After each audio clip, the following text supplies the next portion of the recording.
할렐루야. 성경 통독에 참여하고 계신 우리 성도님들 주님의 이름으로 축복하고 환영합니다. 구약의 대예언서 말씀을 읽고 있는데요.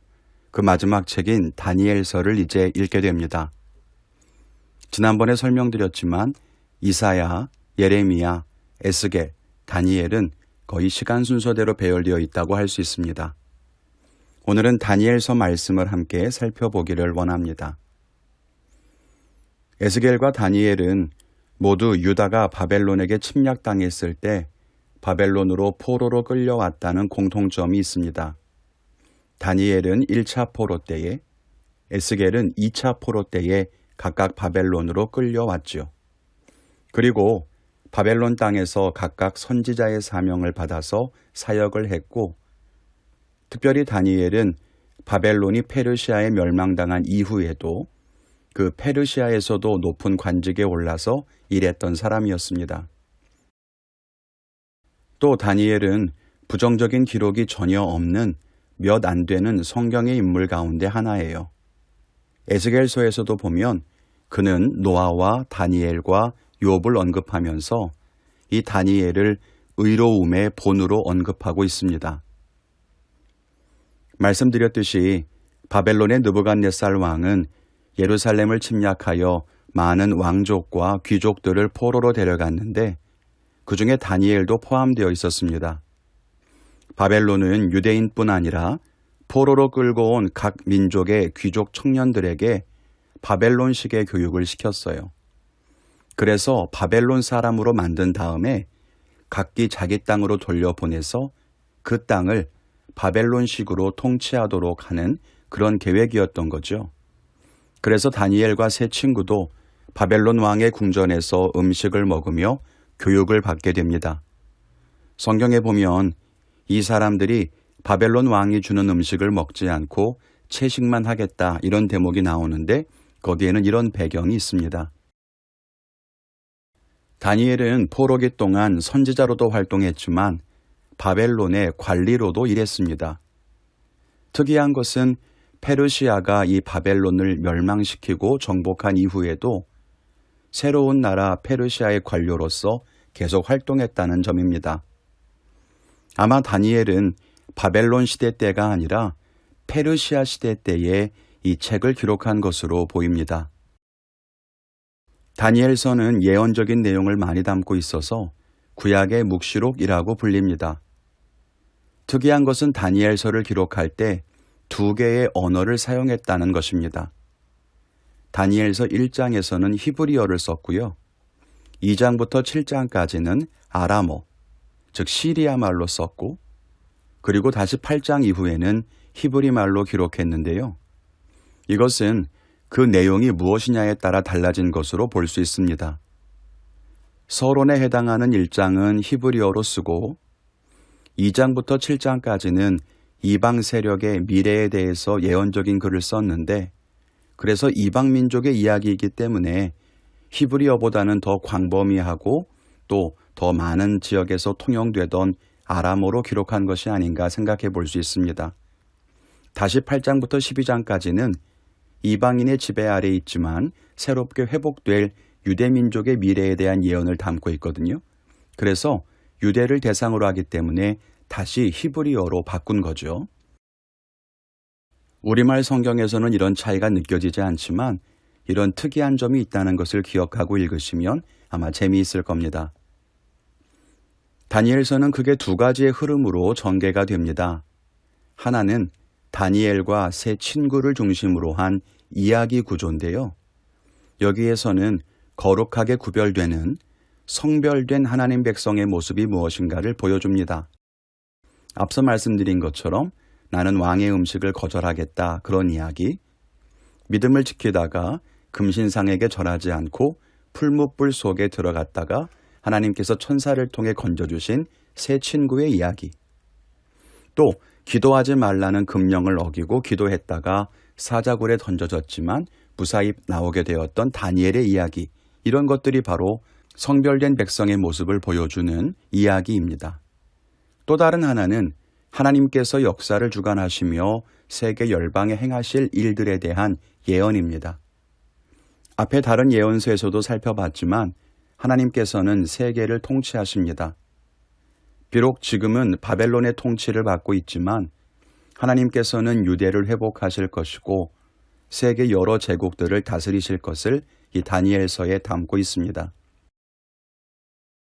말씀드렸듯이 다니엘서는 예언을 담고 있는 묵시문학이기 때문에 그 내용을 이해하는 것이 어려울 수 있습니다. 그래서 간단하게 설명을 좀 드리려고 하는데요.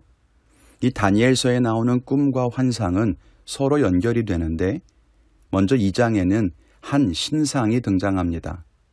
그리고 7장에는 4마리 짐승에 대한 환상이 나오고요. 8장에는 숫양과 숫염소의 환상이 각각 등장하게 됩니다. 이 환상들은 모두 4개의 제국을 상징한다고 이해할 수 있는데 하나씩 살펴보겠습니다. 먼저 2장에 나오는 신상 중에 정금으로 된 머리는 바벨론을 의미합니다. 그리고 7장에서 바벨론은 독수리 날개를 가진 사자 같은 짐승으로 그려집니다. 신상의 은으로 된 가슴과 팔은 페르시아, 즉 바벨론을 무너뜨린 메대와 바사를 상징하는데요. 7장에서는 곰 같은 짐승으로, 또 8장에는 2개의 뿔을 가진 수양으로 묘사됩니다. 이 2개의 뿔이라고 하는 것이 메대와 바사, 이것을 상징한다고 보시면 됩니다. 또 신상 가운데 노수로 만든 배와 넓적다리가 나오는데 이것은 헬라, 즉 그리스를 상징합니다. 그리스는 페르시아 이후에 대제국을 이루게 되죠. 7장에서는 4개의 날개와 4개의 머리를 가진 표범 같은 짐승으로 그려지고요. 8장에서는 하나의 큰 뿔과 4개의 뿔과 하나의 또 다른 작은 뿔을 가진 숫염소로 묘사가 됩니다. 이게 다 헬라 제국을 말하는 거예요. 여기 4개라고 하는 것에 주목하실 필요가 있는데 그리스를 통일하고 큰 제국으로 확장한 왕이 알렉산더 대왕인데요. 그가 죽고 난 다음에 헬라 제국은 그 신하들에 의해서 4수로 나누어지게 됩니다. 그래서 4개의 뿔이라고 하는 거예요. 8장에 나오는 한 큰 뿔, 그건 알렉산더 대왕을 말하고 4개의 뿔은 4수로 분열된 제국을 상징하고요. 또 하나의 작은 뿔은 예루살렘을 공격해서 성전을 더럽혔던 안티오쿠스 4세를 의미한다고 볼 수 있습니다. 신상의 마지막 철로 된 종아리와 철과 진흙으로 된 발은 로마 제국을 의미합니다. 로마는 헬라 제국을 정복하고 대제국을 이루었죠. 이 철로 되어 있다는 것만 봐도 그만큼 강력한 느낌을 줍니다. 7장에는 10개의 뿔과 작은 뿔을 가진 비교할 수 없는 짐승으로 묘사되는데 이게 바로 로마입니다. 요즘 요한계시록을 통해서 많이 들으셨겠지만 이 10개의 뿔은 로마의 황제들을 나타낸다고 볼 수 있습니다. 즉 다니엘서는 세계의 제국에 대한 예언을 담고 있으며 그 역사를 주관하시는 하나님의 전능하심을 드러낸다고 볼 수 있습니다. 다니엘서를 읽으실 때 이런 점을 기억하시면서 읽으면 더욱 은혜가 되시리라고 믿습니다. 다니엘서는 바벨론에 이어서 페르시아의 지배를 받고 있던 유대인들을 대상으로 기록된 책입니다. 나라를 잃고 포로로 끌려와서 오랜 세월 살고 있는 유대인들에게 하나님은 분명한 소망이 무엇인가를 가르쳐 주십니다. 자기들을 구원해 줄 메시아를 기다리는 신앙은 바로 이 시기에 절정을 이루게 되죠. 비록 페르시아의 고레스 왕 때에 유대 땅으로 돌아가서 성전을 다시 짓고 새로운 나라를 재건하긴 했지만 바벨론부터 시작된 식민 생활은 페르시아로, 그리스로, 그리고 로마 제국에게로 이어져 갑니다. 독립된 왕국을 갖추지 못하고 다윗의 왕가를 이어가지 못하는 거죠. 하나님의 나라라고 하기에는 너무 작은 나라, 그것도 이방 나라의 지배를 받는 나라에 불과합니다. 그런 속에서 자기들을 구원할 메시아를 기다리는 것은 유대인들의 가장 중요한 신앙이었습니다. 우리가 다니엘서를 읽을 때 어떻게 읽어야 될까요? 첫째는 하나님께 소망을 두어야 한다는 것입니다.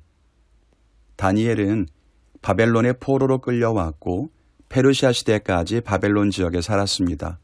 나라를 잃어버렸죠. 다시 돌아갈 수 없었어요.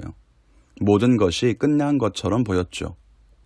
강대국들의 권세가 너무 대단해 보였던 것입니다. 그러나 하나님께서는 다니엘서에서 말씀하시기를 그 강대국들, 바벨론, 페르시아, 그리스, 로마 제국까지도 다 하나님의 발 아래에 두실 것이라고 말씀합니다. 그럼 우리는 그 말씀을 어떻게 받아들여야 할까요? 결국 세상에서 권세 있어 보이는 것, 세상의 힘과 권력은 모두 한순간이고 하나님께서 모든 것을 통치하시고 다스리신다는 것을 믿어야 합니다. 그리고 비록 지금은 억눌리고 패배한 것처럼 보여도 결국 하나님께 참 소망이 있다는 것을 기억해야 한다는 것입니다. 여러분이 어떤 고난과 역경 가운데 있다 하더라도 모든 것을 다스리는 하나님의 다스리심을 믿고 그분께 소망을 두고 승리하시기를 기도합니다. 그리고 또 하나는 우리가 다니엘처럼 거룩하게 성별되어 살려는 결단을 가져야 한다는 것입니다. 다니엘은 비록 포로의 신분으로 끌려왔지만 신앙을 포기하지 않았습니다. 우상에게 드려진 음식을 거부했고 신상에게 절하지 않았고 왕의 금령에도 불구하고 기도하는 것을 포기하지 않았습니다. 물론 그것이 쉬운 일은 아니었죠. 거기에는 큰 위험도 있었고 목숨을 걸어야만 했습니다. 그러나 다니엘은 거룩한 삶을 포기하지 않았다는 것입니다. 그리고 하나님께서는 그런 다니엘과 세 친구를 보호하시고 존귀하게 하셨다는 것을 우리는 기억해야 합니다. 바라기는 우리도 다니엘과 세 친구처럼 거룩하게 구별되어 살 수 있기를 바랍니다. 세상이 뭐라고 하든 어떤 핍박과 고난이 올지라도 믿음을 포기하지 않고 신앙의 길을 걷는 것이 진짜 믿음을 가진 성도의 삶이라고 하는 것입니다. 이제 대예언서 마지막 다니엘서만 남겨두고 있습니다. 끝까지 승리하시고 하나님의 은혜와 신앙의 결단을 가지고 날마다 승리의 삶을 살아가시는 복된 성도님들 되시기를 기도하겠습니다. 감사합니다.